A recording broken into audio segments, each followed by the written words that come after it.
Olá a todos, sejam muito bem-vindos ao podcast da Abajude, o seu podcast sobre recuperação judicial e falência. Eu sou Luiz Felipe Pacheco e hoje estamos aqui com o doutor Adelino Silva Neto.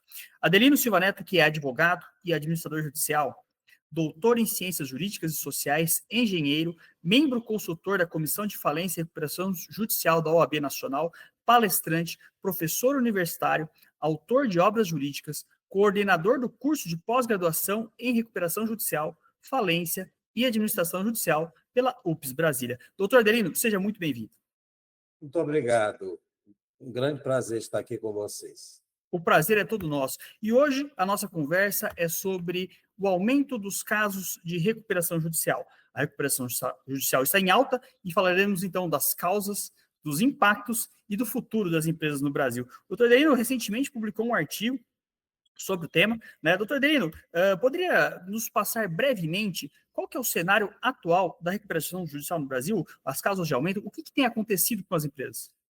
A minha ideia com o artigo que foi publicado na plataforma da Abajude foi exatamente falar da inadimplência histórica existente aqui no Brasil, o endividamento que vem sendo crescente e os pedidos de recuperação judicial que estão marcando efetivamente a questão do setor empresarial brasileiro, nesse início do ano de 2025 até agora. Então, nós verificamos alguns estudos que tiveram no Brasil e algumas análises, especificamente levando dados do que nós temos do Serasa e Experian, e verificamos que o número dessas empresas que não conseguem pagar as suas dívidas em dia, elas realmente receberam aí uma característica que não é muito o que se imaginava que nós teríamos, uma economia que está querendo realmente se tornar um tanto mais saudável, que foi a questão de um patamar um tanto crítico dos endividados, dos inadimplentes no Brasil, que ultrapassaram 7 milhões. Então, isso nos chamou a atenção, porque mais de 30% dos negócios brasileiros ativos estão envolvidos nessa questão da inadimplência. E, assim sendo, nós, então, discorremos um texto e alertamos para essa notícia da questão, aí principalmente no caso do setor de serviços, que está liderando essa conjuntura, do que vem acontecendo com a recuperação judicial. Então, nós chegamos à conclusão, realmente, que as recuperações judiciais dispararam. Certo. Então, o aumento, ele se revela pelos dados, né? A gente vê, né, efetivamente o aumento dos pedidos de recuperação judicial. Mas a gente conseguiria vislumbrar algumas causas? Por que isso está acontecendo no Brasil agora? Existe algum fator específico de mercado que possa levar a esse tipo de aumento? Sobre esses dados, só para contextualizar, os pedidos de recuperação judicial no ano de 2024, eles tiveram um crescimento de mais de 60%, quase 62%. Alcançaram uma média ali de 2.300 solicitações, mais especificamente 2.270 e alguma coisa, né? Então, o maior volume, né, ocorrido havia sido ali em 2024, isso considerando que a nossa lei, a 11.101 de 2005, como terminei de falar o ano, ela é de 2005, mas o dado maior que nós tínhamos tido ali, numa série histórica, teria acontecido no ano de 2006. Então, desde essa medição histórica, vindo dali de 2006, até agora, 2024, tinha batido esse recorde. Só para você ter ideia agora, no ano de 2025, nós temos uma média aí já bastante acentuada. Eu não tenho os dados atualizados até agora, o mês de setembro, que ainda está aqui no meio, mas nós estamos verificando que a tendência de alta, tá? Nós podemos chegar realmente a números que ultrapassem a do ano passado. Tá? Então, apesar de se ter tido uma queda no número do pedido de falência, a questão da recuperação judicial está em alta. Eu apontaria aqui 3 causas específicas a respeito desse colapso empresarial. Vamos chamar assim. Primeiro, são juros altos. Nós estamos vivendo um momento que nós estamos no maior nível desde 2006 e isso, com certeza, vai tornar o crédito muito mais caro, tá? Principalmente se nós formos levar em conta os pequenos negócios. Bom, então essa seria a primeira causa. A segunda é essa inflação persistente que nós temos tido aqui no Brasil.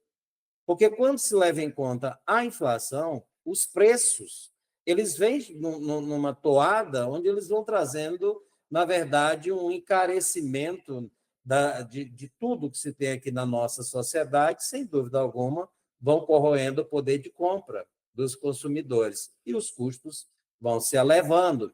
Digo custos, custos operacionais, principalmente. E a terceira causa seria essa questão também que faz com que os bancos tornem restritos esses créditos que eu apontei, tá? Porque no aumento de inadimplência existe esse cerco dos bancos. Eles ficam mais cautelosos, eles têm um cuidado maior e isso vai criando um ciclo de dificuldades para que, na verdade, todos tenham acesso aí, no caso, ao capital.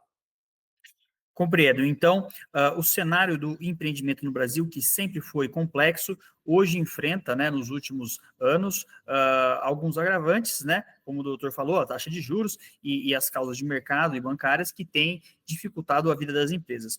E aí, diante disso, em sua experiência, a recuperação judicial tem se mostrado um mecanismo eficaz? O doutor falou que caiu um pouco o pedido de falência, né? A gente sabe que historicamente a falência era um mecanismo que era muito utilizado, né, para o cenário da crise e depois a recuperação judicial, a concordata substituiu, a recuperação substituiu a concordata. Essa recuperação nos moldes atuais, ela tem, especialmente após a reforma de 2020, tem se mostrado um mecanismo eficaz?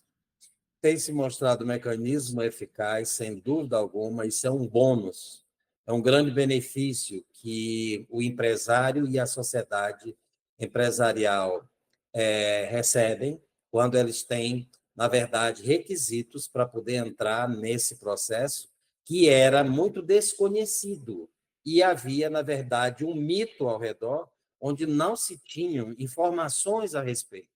É assim que nós estamos trabalhando no Brasil, levando esse conhecimento e essas notícias do que é de verdade a recuperação judicial, desmistificando aquele conceito anterior de que isso era uma quebra. Então, quando o mercado passou a conhecer esse processo, verificou que ali existem soluções. Agora, é necessário ter cautela para o seu uso, né? A situação ela exige resiliência, e vai exigir também um certo profissionalismo na própria gestão do empresário. E sociedade empresária que entram em recuperação judicial. Recuperação ela é ligada com o termo reestruturação. Então, não é pedir deságio, não é pedir parcelamento alongado de parcelas. Na verdade, são meios de recuperação judicial, é um conjunto de fatores, e aí é que nós estamos trabalhando aqui na nossa entidade, orientando e monitorando realmente o desenvolvimento desse processo. É importante planejar estrategicamente, é importante eliminar custos não essenciais aí do processo e manter, sem dúvida alguma, uma postura que seja uma postura de proatividade dentro do gerenciamento de riscos que se pode ter. Sem dúvida alguma, é uma nova ação de créditos. Nós temos que investir na eficiência profissional também dos empresários, das sociedades empresárias, para que eles possam atravessar todo esse caminho de um modo, né, que apresentem um período de sustentabilidade naquele momento e também um período de sustentabilidade posterior. Defendemos também, assim como algumas federações do Brasil, a questão de políticas públicas mais eficazes, que elas possam ser aplicadas nessa reestruturação de dívidas. Isso é necessário, porque hoje, com o crédito limitado e com a concessão de crédito, né, com algumas dificuldades, sem dúvida alguma, isso aí precisa ser priorizado. Esse é o nosso entendimento. Maravilha. Achei muito interessante que o doutor mencionou que a recuperação judicial tem que ser planejada, tem que ser um mecanismo estratégico e levado muito a sério, tanto pelos profissionais quanto pelos empresários, né? em sua análise, né, a gente que trabalha no mercado vê de tudo acontecendo, né? Os profissionais, tanto os advogados quanto os administradores judiciais, e mesmo as varas, algumas especializadas, outras não, né? Eles estão preparados, né, para esse tipo de processo hoje no Brasil, e o empresário, né, já vou emendar essa pergunta com uma consideração, o empresário, ele está sabendo lidar com esse mecanismo? Em outras palavras, já podemos considerar que o Brasil é um país maduro em termos de recuperação judicial, ou a gente ainda está engatinhando, começando aí, tanto do lado profissional quanto do lado empresarial? Eu acredito que, desde 2005, com a entrada da Lei 11.101, né, e onde nós tivemos a saída da concordata e a entrada desse processo de recuperação judicial, então nós já temos 20 anos, e esse debate todo sobre essa lei ela vem se intensificando, e eu tenho verificado em diversas regiões do Brasil, de um modo geral, um aumento do interesse pelo conhecimento do que essa legislação significa, os benefícios que podem trazer, inclusive para aqueles credores que participam de um plano de recuperação judicial, porque, veja, qual é a ideia?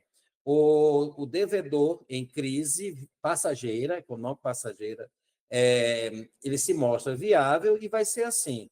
Olha, eu já estou aqui no mercado há 40 anos, vocês me forneceram até agora créditos, produtos, etc. Agora eu estou no momento de crise, a minha ideia é fazer esse plano para que vocês entendam e assim vocês superem isso e vão continuar trabalhando comigo mais 40 anos. Então, salvando aqui o meu CNPJ, a ideia é manter um saneamento aqui no mercado e um equilíbrio para que eles continuem. Eu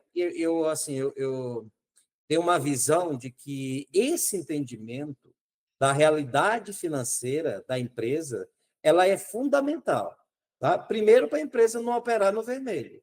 E segundo, para que todos aqueles que estejam compactuando, convivendo com aquela realidade, possam contribuir a uma solução negociada. Agora, entender essa realidade da empresa é também verificar que essa crise atual ela tem reforçado a necessidade também de uma transformação da própria gestão, para que a gestão empresarial ela termina forçando isso, ela seja eficiente, e isso levando em conta que isso é um fator de sobrevivência e também um fator de crescimento, o que vai poder trazer um mercado muito mais eficiente. Tem casos, eu não sei citar agora o nome, mas de alguém que tinha uma dívida de 160 milhões, passou pela recuperação judicial e agora está com o faturamento de 320 milhões.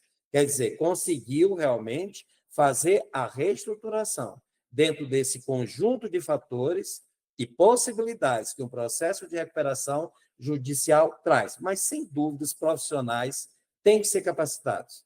Existe essa necessidade porque, ainda que tenha 20 anos, é considerado uma legislação nova, tá? E esse trabalho tem sido desenvolvido no intuito de trazer gente com mais qualificação para fazer o auxílio ao judiciário na função de administrador judicial, bem como os advogados, participantes, pessoal do Ministério Público, os próprios juízes, né? Daí a necessidade também de se ter varas especializadas, que são muito poucas ainda, especializadas em direito empresarial no Brasil.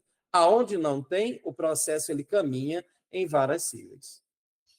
Maravilha. Estamos aqui encaminhando para o final. Eu gostaria que o doutor deixasse para os nossos ouvintes algumas considerações sobre o futuro da recuperação judicial, né? O doutor mencionou aqui que a gente está se especializando, a gente tem uma lei que é relativamente jovem, né, de 20 anos, e que as pessoas estão buscando conhecimento. A recuperação judicial está em alta, ou seja, para os profissionais é um mercado aquecido, para os empresários, diante do cenário brasileiro, como comentamos, é um remédio necessário e há muita necessidade de qualificação para atender esse tipo de demanda. Então, o que o doutor recomendaria e observaria em questão de futuro das perspectivas da recuperação judicial, para a gente encerrar? Eu acredito que a ideia vai ser, o que que nós vamos ter? É a manutenção desse volume de recuperações judiciais. Empresas que captaram crédito ao longo de 2024, que estavam esperando uma queda da Selic, isso não se concretizou.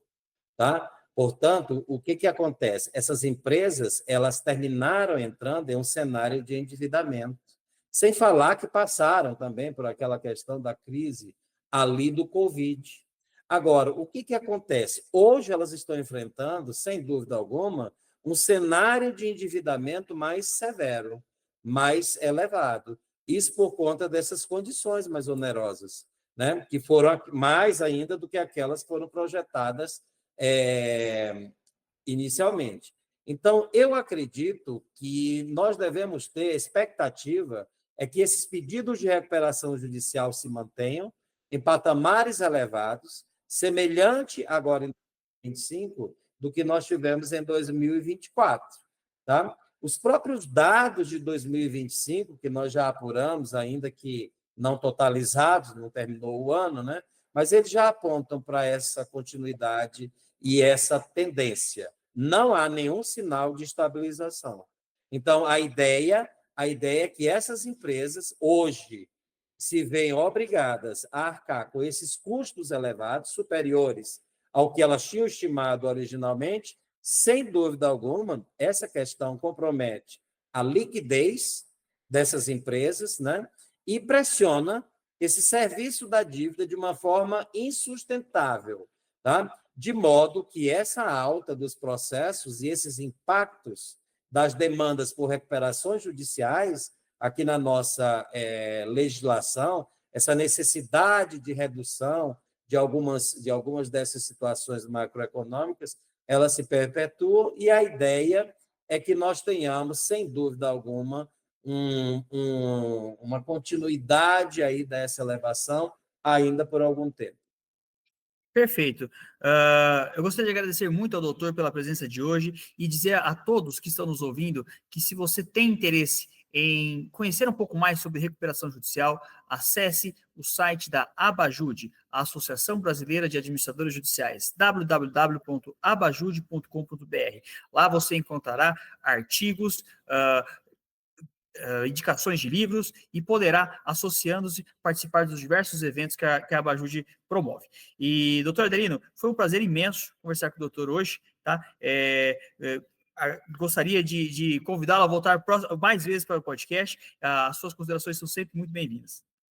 Muito obrigado, e eu só quero lembrar, para finalizar, que a recuperação judicial muitas vezes pode ser considerada um remédio um tanto amargo, mas o seu uso, se for bem administrado, né, se for colocado nas empresas de modo adequado por profissionais que realmente entendam, então nós vamos ter inegavelmente um instrumento que vão fazer com que essas empresas adquiram um fortalecimento, uma musculatura financeira para que elas possam sair dessa crise econômico-financeira passageira e continuar aí no mercado pujantes, né, crescendo, cumprindo a sua função social, mantendo a fonte produtora e a geração de empregos. É tudo que a economia brasileira deseja. Sem sombra de dúvidas. Um forte abraço a todos. Muito obrigado.